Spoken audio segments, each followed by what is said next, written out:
Welcome into my next win total prediction video. We're talking about the Virginia Cavaliers. And if you haven't seen my other two win total videos, how we're doing this, we're starting with the ACC because they're the lowest conference. We're going to go from the lowest win total to highest win total. Then we'll move on to the Big 12, then the Big 10, then the SEC.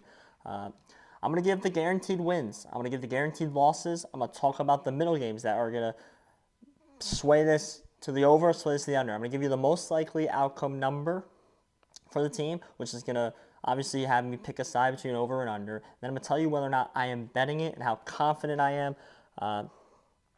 Not betting every single one, obviously, but for the sake of the show, I'm going to pick a side, and we'll see how many we got right at the end.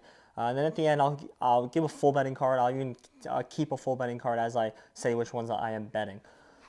Let's start right in. Virginia has a tough schedule, and I think they're better than last year, but I don't know if it's going to show on the record. They have a win total of 4.5, and I have, just like BC, this is 2 guaranteed wins for this Virginia team. And it comes week 1 home for Richmond. They better beat Richmond. And it comes week 4 at Coastal Carolina. And that even still a little, I'm not 100% guaranteed they win that game, but that's a must win. If this has to go over, it's a must win. So that's 2. And then just like BC, I have 5 guaranteed losses for Virginia, and that is week 3. They are home for Maryland. I just can't see them beating Maryland even without Tua's brother. Week 7 away for Louisville, I think, is a guaranteed loss. Week 8 home for Clemson. That is a tough 2-week stretch. That's 3 guaranteed losses. Week 12 home for at Notre Dame. There's no way they're winning that game. And then week 14 at Virginia Tech. I know it's a rivalry game. Virginia Tech's going to be outclassing Virginia on every section of the field this year, and I just can't see them winning those 5 games. So it comes down,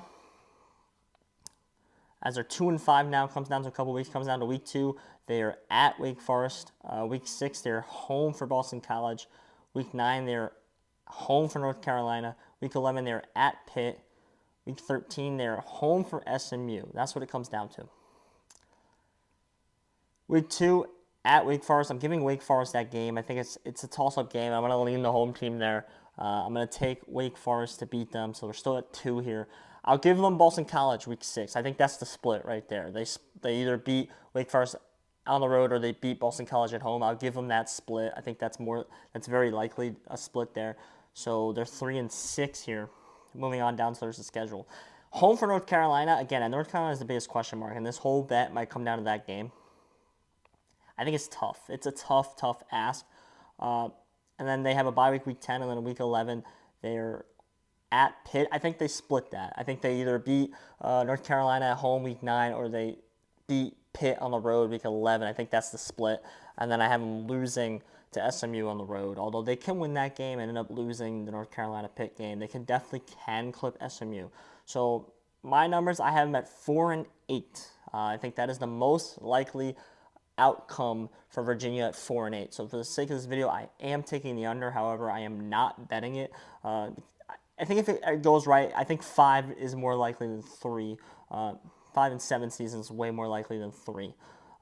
Especially when they could beat North Carolina at home. They could beat Pitt on the road. I could see it. They could beat Wake Forest on the road and Boston College at home. I could see those all being wins. It's probably not going to happen, but it's likely they can take 3 out of the 4, right?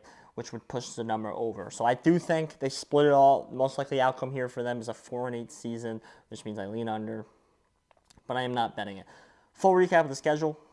Week 1, home for Richmond, win. Week 2, at Wake Forest, I'm taking a loss there. Week 3, home for Virginia, I'm taking a loss. Week 4, at Coastal Carolina, I think that's where they get their second win.